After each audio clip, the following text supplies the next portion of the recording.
So excited to have my guest, Stephanie White, new head coach of the Indiana Fever. Welcome home, my lady. Thank you.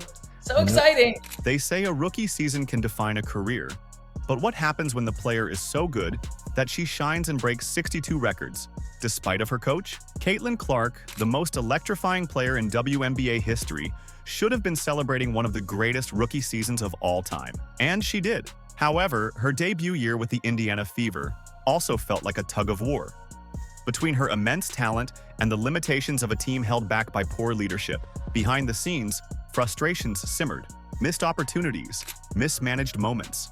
Fans wondered what's really going on. So I also want our players to use their instincts and to play free. You know, we want to make plays, not run plays, right? We want to have sets that give us certain spacing that we want, depending upon our rotations, who's on the floor, who we want to attack, what matchups we want to get to.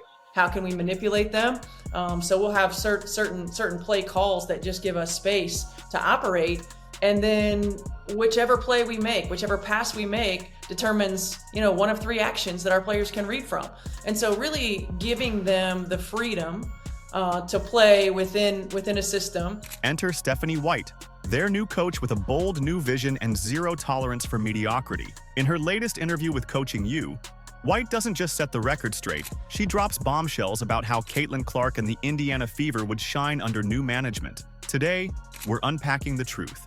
How sides failed, how White plans to unleash Clark's potential, and why the Fever are gearing up for a championship run. Are you ready? Let's go. It's our job then as coaches to continue to put them in positions to succeed, and our job as a franchise to put the pieces around them that will fill some of the gaps and fill some of the holes. And ultimately our goal is to win championships and to hang banners. From playoff hope to being shown the door, Christie Side's tenure with the Indiana Fever was nothing short of a roller coaster. She led the Fever to their first playoff appearance in 8 years. Yet her coaching reign ended with being shown the door. What went wrong? Sides began with a promising vision for the Fever, drafting young stars like Caitlin Clark and Aaliyah Boston, and having key veterans like Kelsey Mitchell and Lexi Hull. Expectations were sky high after a historic WNBA draft, with fans finally daring to believe in a resurgence. But the team stumbled out of the gates, going 1 win, 8 losses to start the season. For a franchise desperate to escape mediocrity, this was a crushing blow. Huge overhaul of the organization as they move into the big time. A new team president in the door, a new general manager in the door, and now a new head coach in the door as Christie Sides was shown the door. Critics pointed to Sides' erratic coaching decisions as a major culprit. Rotations seemed random, with key players like Clark and Kelsey Mitchell either overplayed or benched in crucial moments. Lexi Hull, a sharpshooter and defensive dynamo, was underutilized during the early part of the season, stifling her development. We were just sick that we had lost so many games, and also feeling like we were better than that. Defensive schemes were another glaring issue. The Fever consistently ranked near the bottom of the league in defensive efficiency, allowing opponents to dominate late-game situations. Fans grew frustrated as the team dropped winnable games due to questionable in-game adjustments. You don't know how to use Caitlin Clark's strengths. You don't know how to play to her weaknesses. You don't know how to draw up a simple out-of-bounds play. You don't know how to calm down muddy waters. You don't know how to call a timeout and relax everybody's emotions. You don't know how to talk to the referees. All you know how to do is wave your arms and defensive slide on the sidelines. And Christie Sides, I'm tired of seeing it every single game. Even Caitlin Clark, the team's star rookie, subtly voiced her frustrations. Nobody gives me advice in the game. I wish. For a player of her caliber, shattering records and carrying the team offensively, such lack of guidance was damning. It wasn't just about strategy, it was about leadership. The disconnect between Sides and her players became more apparent as the season progressed. A lot of the things she did well were good assistant coach things. Things you want from a good assistant coach. Not your head coach. Was she good in game adjustments? No. Was she good at making subs? No. Was she good at making seeing what the other teams were doing and game planning for that? No. Despite a remarkable mid-season turnaround that saw the Fever go 19-12, the cracks in Sides' approach were too deep to ignore. Defensive lapses remained a problem, and late-game execution under pressure often left fans shaking their heads. While Sides was named Coach of the Month in August, Internal murmurs suggested that the team's success stemmed more from individual player brilliance than cohesive coaching. One of the most telling moments came during the Fever's playoff run. The team clawed its way into the postseason only to suffer an early exit, largely due to ineffective defensive adjustments and stagnant offensive schemes. The team gave their all on the court, but it was clear they were playing without a unifying strategy. Sides did all that could to her abilities, but clearly her ceiling and the team's ambitions are way different. These players got great experience in the playoffs this year. They're all hungry to grow and hungry to improve and hungry to be coached and hungry to win. And when you have three foundational players and your big three that have that mindset, have that mentality, and great things can happen. Sides firing wasn't just about wins and losses. It was about ambition. The Fever wanted more than a playoff berth.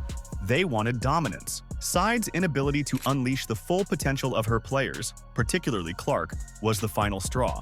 The team's front office decided to bet on someone who could elevate the franchise to new heights. But what did Caitlin Clark think of all this? Stay tuned as we delve deeper into her frustrations and missed potential. What's your approach when you're coaching greatness like that? Yeah, I think first and foremost, just talking basketball, right? Just having general basketball conversations about what she's watching, what she likes, what are some of the things that what are some of her thoughts from, not just what the Indiana Fever have done, but from the game of basketball in general. Caitlin Clark's freshman season was nothing short of historic. She was setting records, electrifying fans, and proving herself to be a generational talent. But behind the highlight reels and jaw-dropping performances, cracks were starting to show. Cracks that even Clark herself subtly pointed out. In her debut season, Clark averaged an incredible 19.2 points, 8.4 assists, and 5.7 rebounds per game. She led the league in assists and earned Rookie of the Year honors, an All-Star nod, and a spot on the All-WNBA first team. Started watching Caitlin Clark when she was in the 8th grade when I was at Vanderbilt. How about that? And then I called a lot of her games in college when she was at Iowa. And so I've really watched her continue to learn and grow, and I have great relationships with her college coaches and had multiple conversations with them throughout the course of her career about what the next steps would be, right? And what the next level would be. The issue was never Clark's talent. It was how she was being utilized. Christie's side system failed to optimize Clark's unique skill set, particularly her unparalleled court vision and ability to manipulate defenses. Clark's comments during interviews hinted at this disconnect. Side's in-game decisions also raised eyebrows among fans and analysts. Clark's minutes were sometimes inconsistent, and there were critical moments when the offense seemed to lack direction. Despite Clark's ability to create opportunities from nothing, the Fever's stagnant offensive sets left her isolated far too often. What should have been a balanced attack turned into a reliance on Clark or Mitchell to play hero ball, a strategy that was neither sustainable nor fair to their development. Off the court, Clark remained composed, but insiders say her frustrations were evident. She craved a structure that allowed her to focus on the game, rather than shouldering responsibilities that should have been guided by her coach. It wasn't just about her. Clark wanted to make her teammates better, and the system wasn't allowing her to do that. I've never seen in the NBA a player that can throw the ball ahead on the break better than her. Or him. Anyone. I had Isaiah. I had Hall of Fame point guard. Never anyone better than her. I also think that, like a lot of my great point guards, Hall of Famers, she could play off the ball so well because she knows how to move without the ball, and it wouldn't tire her out. Even with all the obstacles, Clark managed to produce jaw-dropping moments. Her performance was a testament to her resilience, but the Fever recognized that her potential was being capped. They needed a coach who could not only optimize her talent, but also elevate the entire team. That's where Stephanie White comes in. White's reputation as a player's coach and her strategic acumen offered a glimmer of hope for the Fever's future. Could she provide the structure and mentorship Clark desperately needed? Could she unlock not just Clark's game, but the entire team's potential? The Fever's bold decision to bring in White was about to reshape the narrative. If you've made it this far and are enjoying the video, don't forget to like, subscribe, and turn on all notifications. We know watching this video takes some of your time, and we appreciate you. Now back to the action. I'm not one of those coaches that is going to be set in her ways. Not one of those coaches that that isn't, I'm willing to try new things. The Indiana Fever's bold decision to hire Stephanie White wasn't just about fixing what went wrong under Christie's sides. It was about building a team that could dominate for years to come. White isn't a stranger to the Fever or success. A former WNBA Coach of the Year, she led the Fever to the finals in 2015 during her first stint as head coach. And with her recent tenure at the Connecticut Sun, she proved she could develop talent and implement a dynamic system. Trying to think outside the box, not be tunnel vision in how we do things, putting players in positions to be successful, using what we have to our advantage instead of what we don't. And really trying to reverse engineer in some ways the way that I think about the game, and the positions that we can put our teammates and our players in to be successful. But what makes White the perfect fit for this team? And Caitlin Clark specifically. Let's start with her coaching philosophy. White emphasizes a free-flowing offense that allows players to rely on instinct, not rigidity. "I want my teams to make plays, not just run them," she said in a recent interview. For a player like Clark, who thrives in chaotic, open-court situations, this approach is tailor-made. Under sides, Clark's game, while impressive, often felt confined. White has already outlined plans to focus on Clark's efficiency, especially by reducing her turnovers and refining her decision-making under pressure. She's also aiming to elevate Clark's leadership, turning her into a cornerstone for future championships. "She's not just a player, she's the engine of this team," White stated on the Coaching You podcast. Not bringing in, my system and my style, and this is the way that we're going to do it, but really adapting and blending some of what we wanted to do or thought we could do with what they had already done that's been very successful. White's return also brings credibility and familiarity to the Fever organization. Players like Aaliyah Boston and Kelsey Mitchell have expressed excitement about her arrival, with Mitchell calling her a breath of fresh air. Her experience with high-pressure playoff situations will also be vital as the Fever aim to make deeper postseason runs. Greatest lesson of all time is to let them have a voice. And I think so many coaches don't do that. Mm-hmm. And when you have players like the ones you had in Connecticut, I think, when they know. And if you don't do what they want to do, they'll also say, she's doing it wrong. However, White isn't coming in with blind optimism.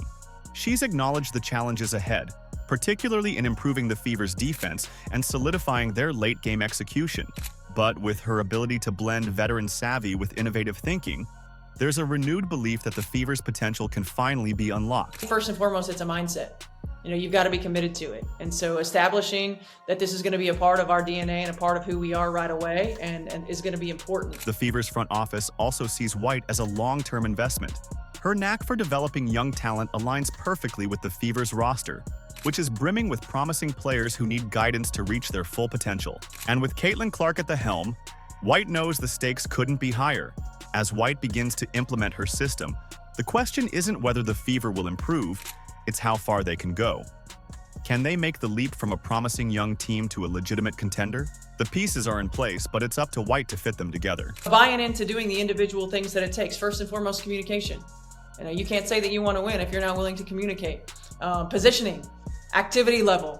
Those are the foundational aspects of playing good defense. Low man wins, being in a stance. How many times do we come down and you see players that are just standing straight up, and it's no wonder they're getting beat on straight line drives. So the foundational level of things that are absolutely non-negotiables. Her journey with the Fever is just beginning, but it already feels like the start of something special. And as the players adapt to her philosophy, the next phase of this franchise could be its most exciting yet. But what about the players themselves? Can this young core, under White's guidance, become the dynasty Fever fans are dreaming of? The Fever's future doesn't just rest on the shoulders of Caitlin Clark. It's a collective effort powered by a young, hungry core. But the question on everyone's mind is clear. Can this roster of rising stars truly evolve into a WNBA dynasty? 2 words. Aaliyah Boston, baby. Then I got 3 words. Pow, pow, pow! Let's start with Aaliyah Boston. As the 2023 Rookie of the Year, she's already proven her dominance in the post. Her ability to anchor the defense while putting up double-doubles makes her the perfect front-court counterpart to Caitlin Clark's backcourt wizardry. Under Stephanie White, Boston is expected to take an even bigger leap, particularly in her offensive versatility. Your win celebration has been really catching on with your teammates, your coaches, and the fans. Could we get a little bow, bow, bow to walk it off? Bow, bow, bow! Then there's Kelsey Mitchell, The all-around scorer and two-time All-Star is the kind of guard every championship team needs. Her ability to stretch the floor complements Clark's playmaking perfectly. Together, they form a dynamic backcourt capable of torching defenses in every conceivable way. And with White encouraging more ball movement, Mitchell's efficiency is poised to climb even higher. Mitchell is fucking here is a second quarter. Kick out Mitchell, straightaway three, buckets. But let's not forget Lexi Hull, who has emerged as one of the league's most accurate three-point shooters and peskiest defenders. Her resurgence in the second half of the season wasn't just a fluke. It was a product of hard work and the opportunities created by playing alongside talents like Clark. With White's emphasis on fast-paced, instinctive basketball, Hull could become a deadly weapon from beyond the arc. It's so fun to be able to know that you're not just cutting to cut, knowing that you're cutting with the possibility of like actually making a really cool play. So that makes it that much more worthwhile. This foursome isn't just good, they're on the verge of being great. And Stephanie White's coaching philosophy is the perfect catalyst. Her emphasis on pace and freedom within structure aligns with this young core's strengths. For example, Clark's ability to push the tempo and create open looks will give Boston and Mitchell more chances to shine. Meanwhile, Hull's sharp shooting becomes even more potent in a system designed to maximize space and capitalize on mismatches. But the Fever's potential doesn't end with their existing roster. With significant cap space, White and general manager Amber Cox have the flexibility to make impactful moves in free agency. I see a lot of players wanting to go, in this offseason, a lot of players are going to want to go to the Fever. The right veteran presence or defensive specialist could provide the glue needed to take this team from playoff hopeful to championship contender. Imagine adding an experienced leader with postseason pedigree, someone who can guide the young stars through the pressures of deep playoff runs. The Fever are no longer just building for tomorrow. They're positioning themselves to dominate for years to come. As Clark, Boston, Mitchell, and Hull continue to grow, the potential for greatness feels almost inevitable. The real question now is, how soon can they turn potential into reality? The future is so bright, and our ultimate goal is to hang another banner in the field house. And our ultimate goal is to come back in here after we win that championship and celebrate again like we did in 2012. The Indiana Fever are no longer the team that stumbled through years of mediocrity. With a transformative young core, bold leadership, and a renewed sense of ambition, they've set their sights on something far greater than mere playoff appearances. They're chasing a dynasty. Christie Sides' departure wasn't just a reaction to the Fever's struggles. It was a declaration of intent. The Fever's front office recognized that Caitlin Clark's once-in-a-generation talent deserved more. They made a bold choice, bringing in Stephanie White, a coach with the vision, experience, and tactical acumen to unlock this team's true potential. White's arrival signals more than just a coaching change. It's the start of a new philosophy. Her emphasis on pace, player freedom, and team chemistry aligns perfectly with what this young roster needs to thrive. For Caitlin Clark, it's an opportunity to lead not just as a player, but as a culture setter, guiding this team into a future where championships aren't just a goal, they're an expectation. In women's sports, it's a big opportunity to be a part of this rising tide that we're all experiencing. Everybody in this company's all in. Everybody in this city's all in. And let's not forget the other pieces in play.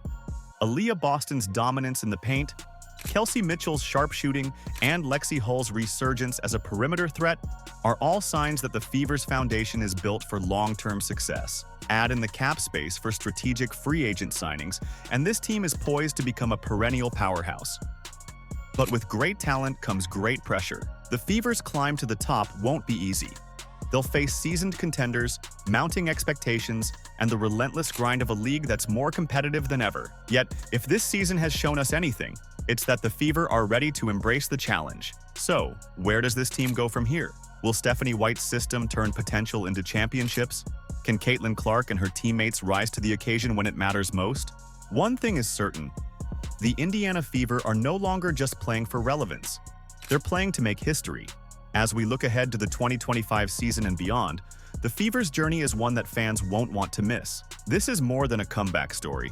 It's the start of something truly special. Do you agree? Let us know in the comments. Like, subscribe, and turn on all notifications so you never miss out.